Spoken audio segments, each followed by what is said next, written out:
juizados de pequenas causas, antecessores dos juizados especiais. E tem um pioneiro no juizado especial de pequenas causas na comarca do Rio Grande, instalado em 23 de julho de 1982. Diante da acessibilidade da experiência, foram estabelecidos os juizados especiais de pequenas causas a nível nacional pela Lei 7.244, de 7 de novembro de 1984, que possuíam competência apenas para as causas cíveis de valor não superior a 20 salários mínimos. O seu objetivo era promover o acesso à justiça daquelas causas tidas como de menor impacto e, por isso, elas eram esquecidas. Com a Constituição Federal de 1998, os juizados especiais passaram a ter previsão constitucional, foi como uma previsão que surgiram os juizados especiais criminais e os juizados especiais cíveis, que ganharam a atual dimensão. Enquanto os juizados cíveis promoviam a sanidade dos procedimentos comuns, os juizados especiais criminais buscavam normalizar e punir pequenas infrações desprezadas pela falta da estrutura estatal. O concordato constitucional foi cumprido com a edição da Lei 9.099, de 1995, foi posteriormente vigido com a vigência do Código de Processo Civil de 2015, que trouxe novos debates jurídicos quanto à aplicação dos JECs. Daqui a pouco eu vou explicar o que são esses JECs. A principal alteração foi a supressão do cabimento dos embargos de declaração para a resolução de dúvidas e ainda não há posicionamento pacífico quanto à contagem dos prazos processuais a entendimentos que são aplicáveis nos JECs e em outros contratos. Os juizados especiais cíveis estaduais são uma instituição do sistema judiciário brasileiro que se dedica à resolução de questões de menor complexidade e valor, como eu já havia dito. Eles foram criados com base na Lei 9.999 de 1995, que estabelece que as regras e procedimentos para o funcionamento desses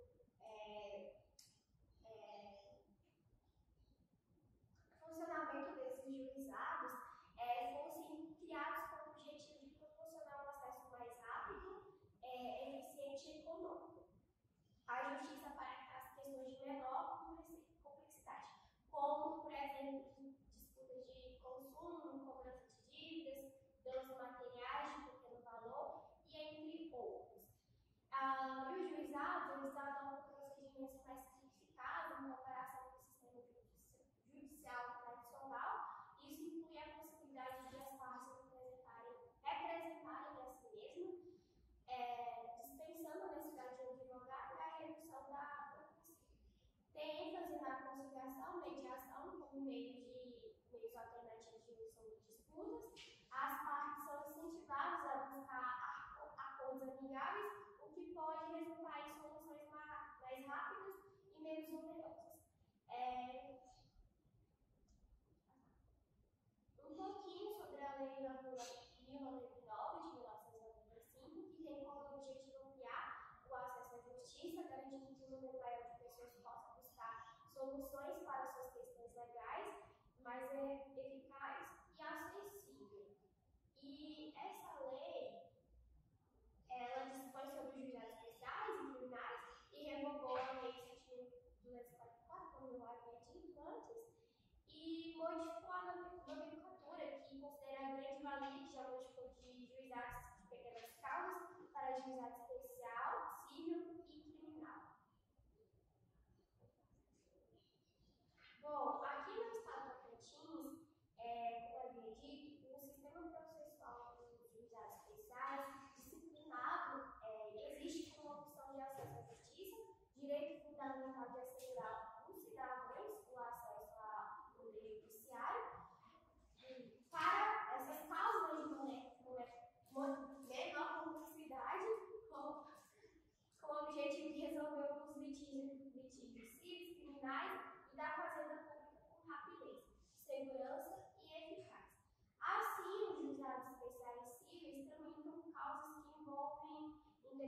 Obrigado. Conforme o artigo 2º da Lei 9.995, os juizados especiais seguem os seguintes princípios que orientam o processo, né? Que é o princípio da oralidade, simplicidade, informalidade, economia processual e celeridade. Esses princípios devem ser observados com o intuito de alcançar a conciliação ou a transação. Princípio da oralidade. A orientação perante os processos nos juizados especiais devem aderir ao princípio da oralidade a fim de garantir a rápida prestação jurisdicional como previsto na Lei 9.995. Princípios da simplicidade e informalidade. Os princípios da simplicidade e da informalidade são apropriados para as causas de menor complexidade que tramitam nos juizados especiais, bem como para condições de determinados atos processuais. Princípios da celeridade e economia processual. Os princípios da celeridade encontram previsão constitucional no artigo 5º e corresponde à legítima expectativa do jurisdicionado por uma rápida e eficiente prestação jurisdicional.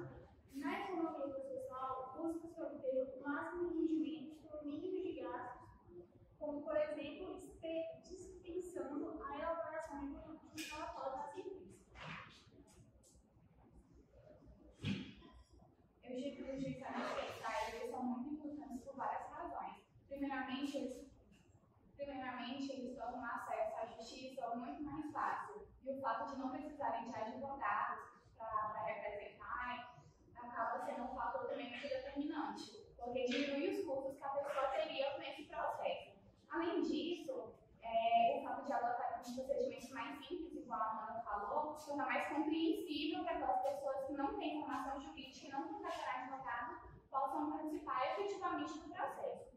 E a promoção da conciliação e a mediação como meios alternativos para a resolução de conflitos acaba sendo muito interessante também, porque acaba sendo mais satisfatório do que um julgamento, um processo litigioso, muito demorado, até chegar ao julgamento acaba demorando muito.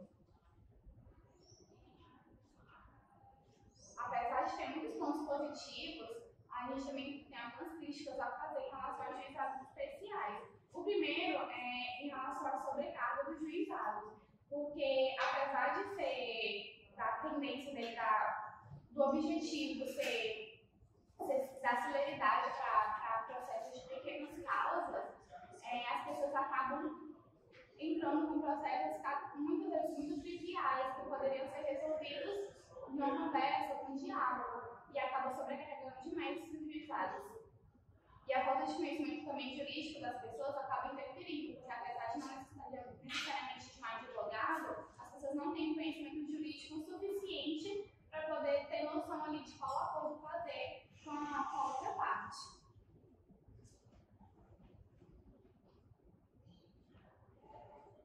Eu vou falar um pouquinho sobre os meios, né, alternativos. As meninas citaram aí alguns que podem estar dentro, né, dessa realidade aí dos juizados. O primeiro que eu vou falar é a conciliação. A conciliação, ela procura evitar a demanda, ela busca uma transação dessas partes e é necessário esclarecer os riscos dessa demanda e as vantagens da conciliação. No caso, ela é menos desgastante, ela é mais justa, ela é menos onerosa. Quando a data dessa conciliação ela é marcada, é uma data bastante longínqua, as partes elas vão até o juizado para tentar essa conciliação. Aí tem o primeiro problema, porque o tempo de espera para essa conciliação ele é longo e isso gera um descrédito na justiça, né? A maior parte dos casos, ela normalmente é feita entre uma empresa, uma grande empresa, ou grupos econômicos, e uma pessoa, né, mais humilde. Normalmente é assim que acontece. E aí, essa pessoa está fazendo a parte reclamante, né, está fazendo a reclamação. E aí, normalmente, quando essas grandes empresas elas vão para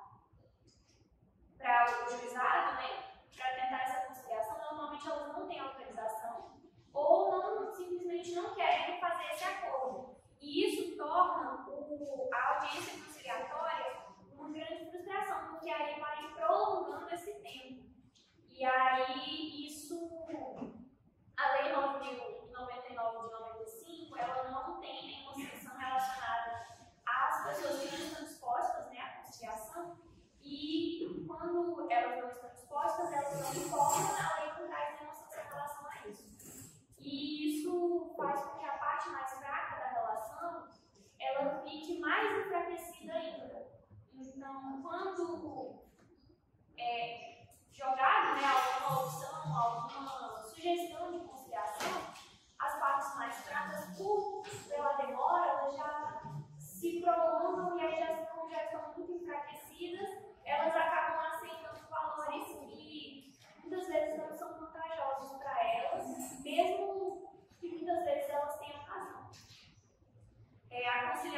Além disso, a Lei 9.099 de 95, ela diz que, no artigo, parágrafo 2º do artigo 24, que o árbitro deve ser escolhido dentre os juízes leigos do juizado especial. É um processo sigiloso, né? Não tem explanação como na justiça comum. Há custos envolvidos, tá? De acordo com o tipo de conflito e a Câmara escolhida, é um processo privado. Caso não haja um acordo prévio sobre a forma de instituir a arbitragem, a parte interessada ela deverá comunicar a sua intenção à outra parte. Contudo, se o convocado não comparecer ou se recusar a afirmar o compromisso arbitral, a outra parte ela pode propor que o caso vá ao Poder Judiciário, que originalmente ele julgaria a causa.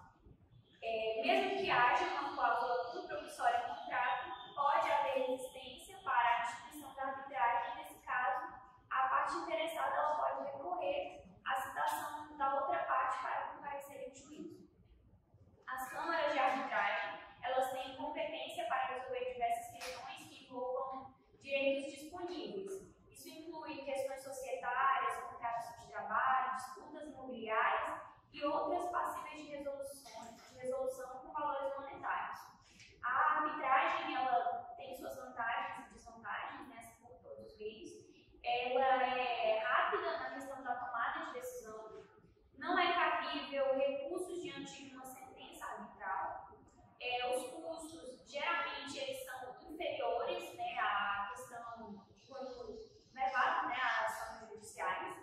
Só que falando aí das desvantagens, normalmente esses custos eles são altos, então pode ser uma vantagem em relação ao judiciário, né? Mas também pode ser uma desvantagem porque os custos eles podem ultrapassar o esperado. Vou falar um pouquinho também sobre a sentença e a fase recursal e a ação rescisória. Depois da instrução da causa, o juiz ele já tem que proferir a sentença, né? Só que o que acontece? O que vem acontecendo é que demora muito na prolação da sentença. Como normalmente os juízes leigos que coordenam a audição de instrução, eles tardam em proferir a sua decisão e remetê-la ao juiz togado, que faz com que o prazo entre a audiência de instrução e a prolação de uma sentença seja muito grande. O artigo 38 da Lei 9.099, ele determina a dispensa do relatório. Isso pode ser visto como um ponto positivo, porque o juiz togado, ele não se influencia, né? Quando ele tem o acesso ao relatório, entende-se que ele seja influenciado pela decisão do juiz leigo. Então, até com essa dispensa do relatório, o juiz togado ele pode tomar suas próprias decisões sem influências de terceiros. Eu trouxe aqui algumas fases, né, que seriam aí fases recursais, né, para essa interposição do recurso. A fase postulatória é a fase que inicia, né, o processo, a petição inicial para solicitar ao juiz a abertura de processo. A fase instrutória, se o juiz considerar que é necessário mais algumas provas, né, aí esse pedido aqui é a apresentação dos fatos, dos documentos. A fase decisória, quando o juiz ele profere a sentença e após o encerramento da fase anterior ou 30 dias depois dessa. Tem a fase recursal também, que é a interposição do recurso. É nessa fase que a parte possui direito de contestar a decisão judicial. E a fase de execução, que é dado o trânsito em julgado, ou seja, não há mais chance, né, para recursos, agora é só a determinação da sentença e o cumprimento dela. Sobre a ação rescisória, né, é uma característica peculiar dos juizados especiais a impossibilidade do ingresso da ação rescisória, porque entende-se que isso alongaria o rito e contrariaria os princípios informadores dos juizados. A ação rescisória ela existe para a rescisão de sentenças, no caso ela seria para evitar para sentenças que contêm vícios, né, para evitar a contaminação da decisão. Só que, né, nos juizados especiais há a impossibilidade desse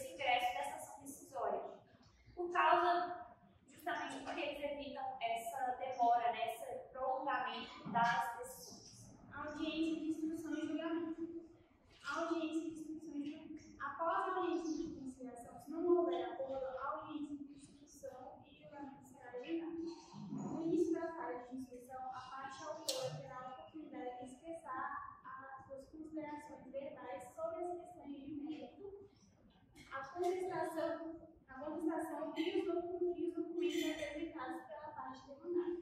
Em seguida, a palavra será concedida ao réu para que ele se manifeste verbalmente em relação aos argumentos e documentos apresentados pela parte. Após isso, as testemunhas serão ouvidas caso tenham participado desse processo. Elas devem comparecer por solicitação da parte que as indicou ou mediante intimação. O juiz também pode solicitar provas periciais, desde que isso seja permitido no procedimento. Após a conclusão de todos os atos da audiência de conciliação e instrução, o juiz proferirá a sentença, que pode ser objeto de recurso junto ao próprio juizado, dentro de um prazo de 10 dias. Os juizados especiais cíveis representam uma inovação crucial no sistema judiciário, visando agilizar e tornar acessível a resolução de litígios de menor complexidade. Esses órgãos judiciais simplificam procedimentos, reduzem custos e favorecem a conciliação, proporcionando às partes envolvidas uma experiência mais eficiente na resolução de disputas. Sua atuação é essencial para democratizar o acesso à justiça, permitindo que os indivíduos e as empresas busquem reparação de forma mais eficaz, sem enfrentar processos demorados e dispendiosos. Além disso, a promoção da conciliação e mediação contribui para a redução da litigiosidade e a busca de soluções consensuais, beneficiando ambas as partes.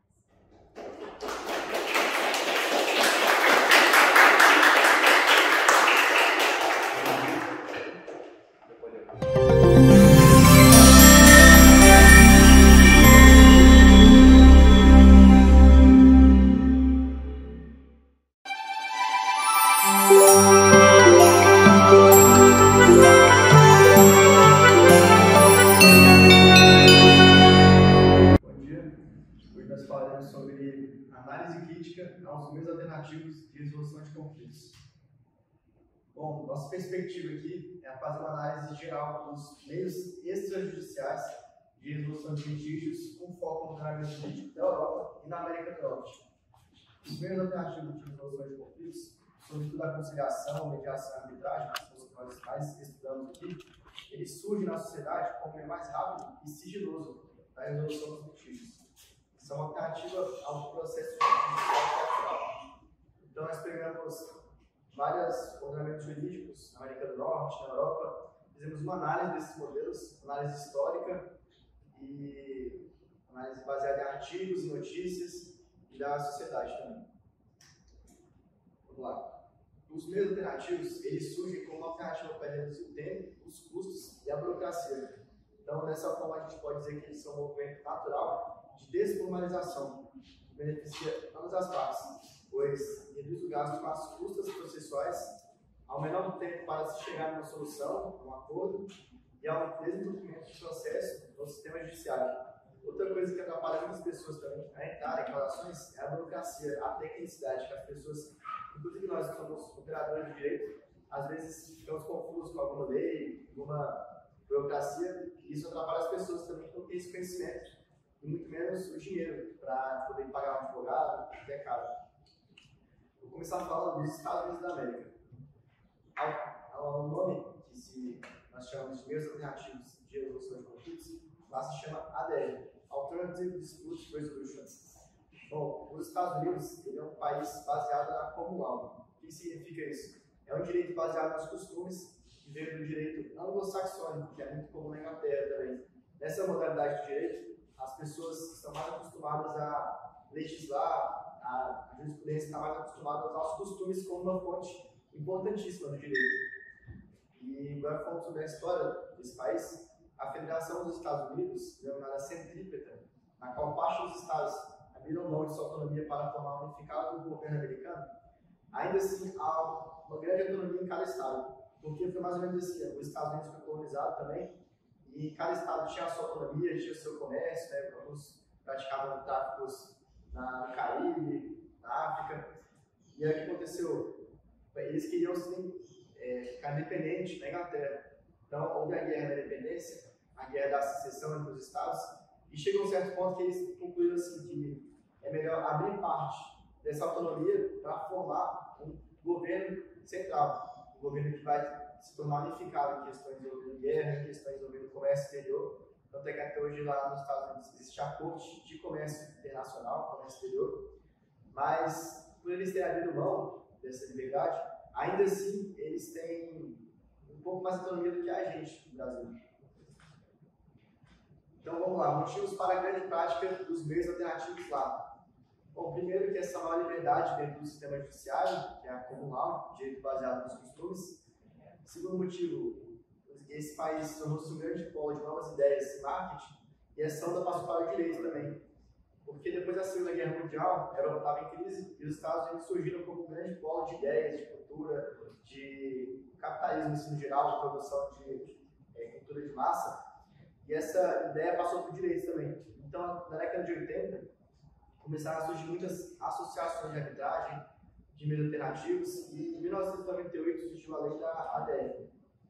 3. Lá não há um instituto da sucumbência, ou seja, mesmo quem ganha ação, paga as suas custas processuais. Uma pessoa que sabe que tem um direito que às vezes está meio certo, se vai ter um sucesso na ação, prefere não entrar na ação ou entrar por meios extrajudiciais, né, uma arbitragem, uma mediação, porque sabe que mesmo que ela ganhar, vai ter que pagar as custas processuais também. Bom, então, dito isso que eu expliquei, no direito norte-americano, os acordos resolvem a grande maioria dos casos, que sequer chegam para julgamento, que eles chamam de trial. Tá? E a figura da negociação entre as partes é fundamental. Aqui eu trouxe um dado do Jornal do Estado de São Paulo, que em 2019, os acordos na justiça criminal respondem por cerca de 95% dos casos nos Estados Unidos. Ou seja, mais de 9 em cada 10 casos, isso aqui está falando de direito penal, cada 9 em 10 são resolvidos antes de serem levados a julgamento. O acusado assume a culpa ou abre mão de contestar a acusação, no acordo com os promotores. Na metade da década de 1980, cerca de 20% dos casos iam a julgamento. A taxa caiu para a porcentagem que fica entre 5% e 3% atualmente. Ou seja, depois que surgiu a lei da ADR, em 1998, né, que surgiram as associações de arbitragem, os acordos estão se tornando cada vez mais presentes ainda. Aqui eu trouxe um dado do direito penal, mas a questão do direito penal é um pouco contraditória, assim, porque nos Estados Unidos existe a pena de morte. Então, muitas pessoas que às vezes foram acusadas de crime preferem, quando estão na agência do promotor, elas preferem assumir esse crime, aceitar a culpa, porque o promotor fala assim, ó, você tem a chance de fazer um acordo agora, de passar 10 anos preso, ou você pode ir para julgamento e pegar a pena de morte. O que você prefere? E fazer uma coação com a pessoa, e a pessoa às vezes prefere pegar 10 anos de cadeia, mesmo sendo inocente, para não ter o risco de correr a pena de morte, né, em julgamento. E o que acontece também é que hoje existem muitas organizações, devido ao grande número de inocentes que estão presos lá, muitas organizações estão lá para revisar os processos, os acordos, e tentar achar os inocentes que estão presos e tentar fazer uma revisão desse processo. Então, como eu falei para vocês, nos Estados Unidos surgiu um grande mercado de tribunais e juízes privados. Existem até organizações de juízes que se aposentaram, mesmo assim abriram associações de arbitragem, quando a pessoa vai lá resolver uma demanda, o juiz se veste, a sala é totalmente parecida com o tribunal, assim, judicial, mas não deixa de ser um processo extrajudicial. Existem mais de 1000 procedimentos e técnicas diferentes e específicas para cada caso, para cada tipo de direito. E uma disputa que eu coloquei aqui é a American Arbitration Association, a mais antiga e potente associação do mercado de métodos alternativos, década de 80, versus a JAMS. Agora eu vou passar um pouco para a Europa, que a gente fez essa crítica ao sistema norte-americano e ao europeu também. Na Europa existe o sistema da civil law. O direito da União Europeia é baseado na tradição romano-germânica, que já dá um pouco mais de importância para os códigos, para a lei positivada, né? E esses códigos, muitas vezes, no direito romano, eles surgiram com as decisões compiladas dos magistrados. Os magistrados faziam os procedimentos e anotavam as decisões deles, né? E aí, com o tempo, as pessoas foram pegando essas decisões e foram meio que resumindo elas, sabe? Até surgindo os códigos civis que a gente vê hoje, código francês, italiano, E o Brasil também seguiu essa tradição, nosso sistema é muito influenciado pela Civil Law. E acontece que, pela Europa ser um sistema baseado na Civil Law, ainda há muito monopólio da jurisdição estatal tradicional, mas também do processo civil. Ou seja, diferente dos Estados Unidos, na Europa o processo civil ainda predomina. Então, existem mesmos problemas, né? O entupimento do sistema judiciário, muitos processos, a demora, o alto custo, né? Então, para haver uma maior velocidade na tramitação dos processos, na resolução, a Europa recentemente vem adotando medidas também para ampliar a realização de acordos. Aqui eu citei o caso da Inglaterra. A Inglaterra foi reforma do sistema jurídico em 1998, chamado Civil Procedure Rules, houve a substituição das Rules of the Supreme Court, de 1965, e as County Court Rules, de 1931. Assim, o mais recente sistema civil jurídico inglês estimula a formação de acordo antes do mérito e para julgamento. Já na França, a estimulação do sistema extrajudicial começou na década de 90. Denominados de modos alternativos, a MAR, eles dividem-se em duas categorias. A conciliação judicial, que, minha opinião, se assemelha mais à conciliação. A gente tem aqui no Brasil também, né, na agência de conciliação, mediação. Lá eles chamam de conciliação judicial, mediação judiciária e a composição judiciária. E existe a conciliação extrajudicial também. A conciliação extrajudicial, mediação extrajudicial. E essa mediação, ela sofre outra subdivisão, mediação espontânea, mediação institucional e a mediação instituída. E essa mediação instituída sofre outra subdivisão, mediação matéria pública e matéria privada. Ou seja, o procedimento de mediação deles é bem complexo, cheio de subdivisões que varia de acordo com a matéria, de acordo com o direito, né? A gente está vendo aqui, tanto na Europa quanto nos Estados Unidos, esses procedimentos variam muito de acordo com a demanda das partes, né? A parte que tem uma demanda de direito de família ou direito empresarial, ela procura uma associação específica que resolve esse direito. E eu trago uma pergunta para vocês. Os meios alternativos de resolução de conflitos são mais empregados e efetivos no ordenamento jurídico norte-americano ou europeu? Resposta é no norte-americano. Nos Estados Unidos, há um grande mercado de ADR, são meios alternativos, tribunais e juízes privados, mais de 1.000 procedimentos e técnicas diferentes de extrajudicialidade. No entanto, já na Europa, de acordo com o relatório da CPJ, 57% dos processos foram encerrados por sentença. Ou seja, ainda assim é uma grande maioria do processo tradicional em detrimento do acordo. Conclusão da nossa pesquisa: o número de casos resolvidos por acordo vem aumentando ao longo do tempo, tanto na Europa quanto nos Estados Unidos. Porém, nos Estados Unidos, a taxa de resolução por acordo por métodos extrajudiciais ainda assim é maior. Então, você tem entrevista para vocês? Olá a todos e a todas.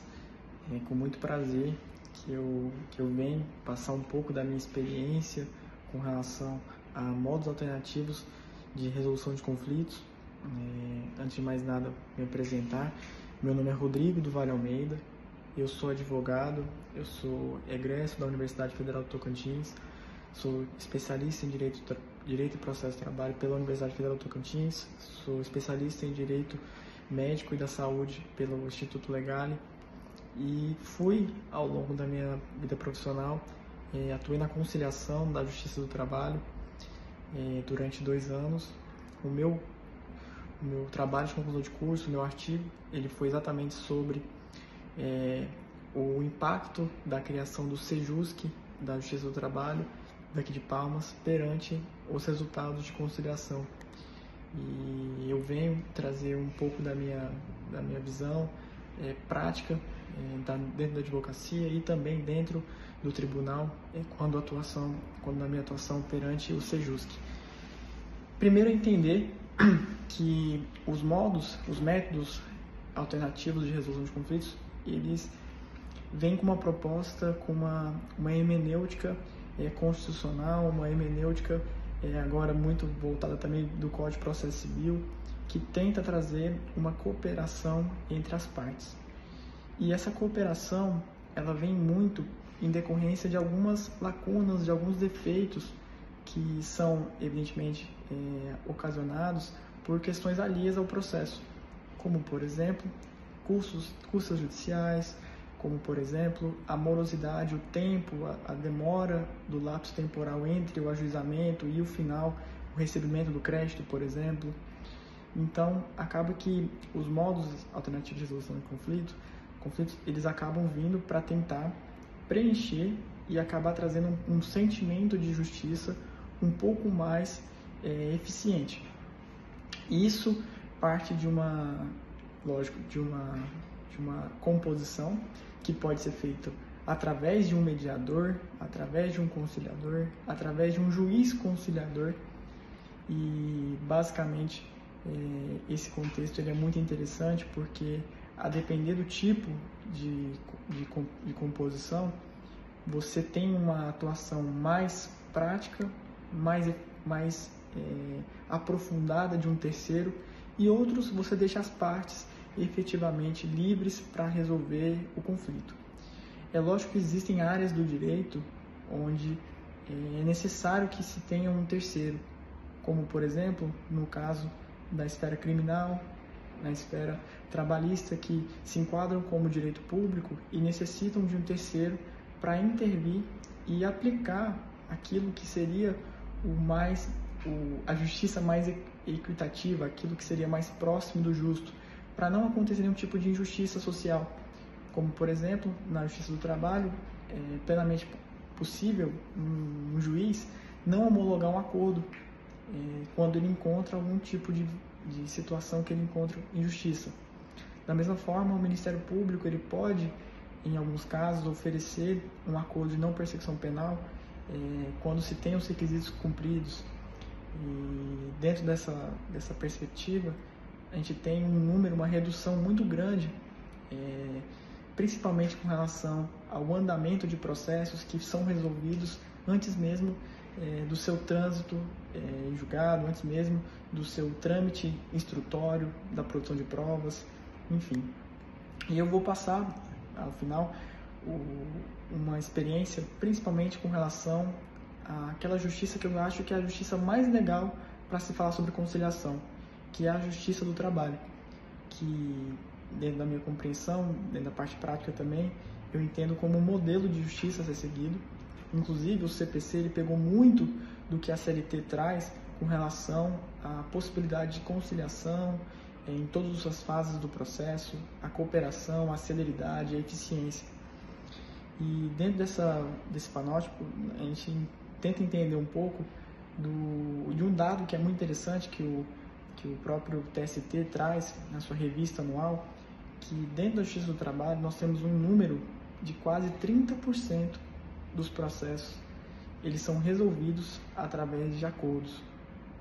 Ou seja, o processo, a média do tempo desses processos, ela é drasticamente reduzida exatamente por conta dessa possibilidade de você resolver o processo em qualquer fase, através inclusive de um conciliador, através de um mediador e através de um juiz que pode atuar também como juiz conciliador.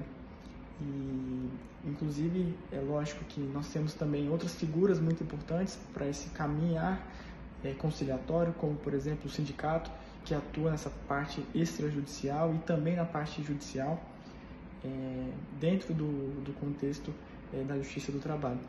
E, pelo menos na minha compreensão, e na compreensão de muitos juristas e doutrinadores, os modos alternativos de resolução de conflitos, ele vem para somar, para tentar trazer um pouco mais de justiça, porque uma justiça que se percorre um lapso temporal muito moroso, às vezes o sentimento que você tem ao final do processo é de injustiça. E para tentar evitar esse sentimento e aproximar a justiça social, a justiça de fato, ao que o Poder Judiciário entrega, esses modos e métodos alternativos de resolução de conflitos, eles são muito eficientes. E essa é a minha impressão e espero que tenha sido de importância e fico à disposição. Então, eu vou dar prosseguimento à apresentação do trabalho, a grande diversidade de ADR nos Estados Unidos. Então, embora esse meio alternativo, esse judicial, ser considerado recente, já que começou a ser popularizado apenas nas últimas décadas,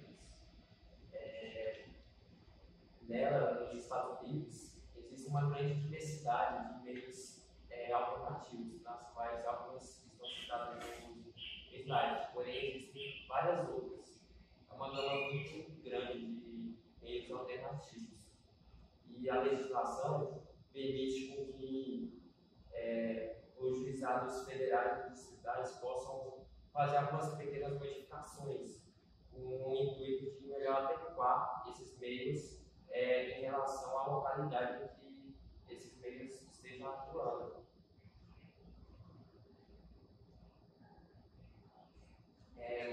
Modificações feitas nas ADRs. Então, com a reforma processual de 1993, teve como principal objetivo dar mais protagonismo ao papel do juiz dentro do procedimento extrajudicial. Já que no modelo anterior, o juiz tinha uma atuação mais contida, pouco aparecia mais só para dar o resultado final. Então, com essa reforma, buscou dar mais protagonismo ao juiz, para que ele participasse mais no decorrer do processo também, não apenas na hora de dar o resultado final. E na década de 80, esses procedimentos extrajudiciais eram considerados procedimentos extrajudiciais, eram procedimentos experimentais. Porém, com a criação da lei sobre a resolução alternativa das controvérsias, fizeram com que esses meios ganhassem novos sentidos, nas quais começaram a ser denominados como procedimentos especiais. E com isso, com a criação dessa lei, fizeram com que os meios alternativos entrassem definitivamente dentro do âmbito da Justiça Federal. E também deram mais importância a esses meios dentro do sistema processual. Os pontos positivos das ADR. Então, os autores que defendem as ADR dividem os pensamentos em duas naturezas, a quantitativa e a qualitativa. A quantitativa consiste no qual eles buscam incentivar cada vez mais esses meios de resolução de conflitos, já que eles são mais eficientes e rápidos do que o modelo tradicional. Já na qualitativa, tem como foco buscar maior participação das partes dentro do processo, para que assim possa haver mais possibilidade de algum acordo bom para as duas partes. E também nessa natureza qualitativa é onde ocorre aquela possibilidade de acordos em situações consideradas bem difíceis, ainda mais se fosse no sistema tradicional.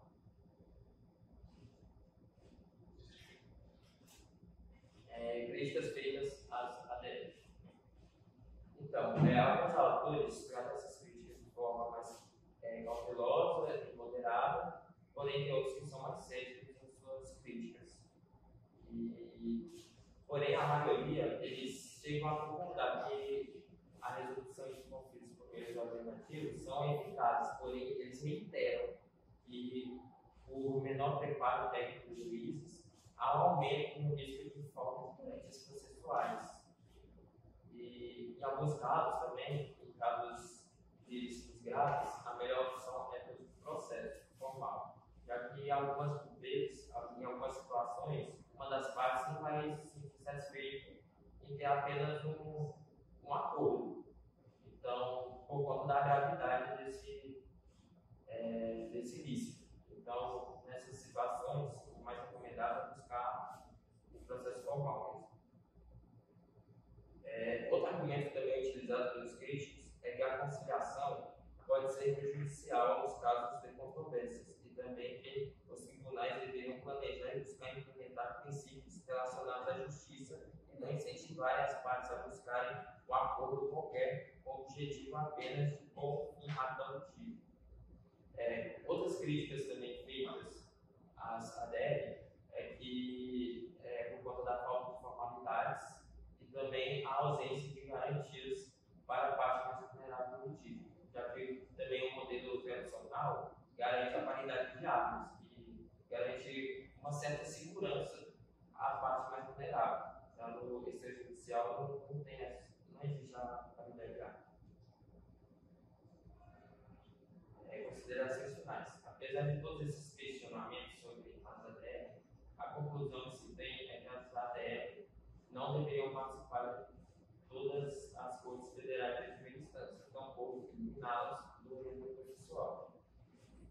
isso, os autores preferem tomar uma postura mais intermediária sobre a ADR, assim, não excluindo elas totalmente do sistema processual, porém também não dando toda essa importância dela. E das referências. É isso.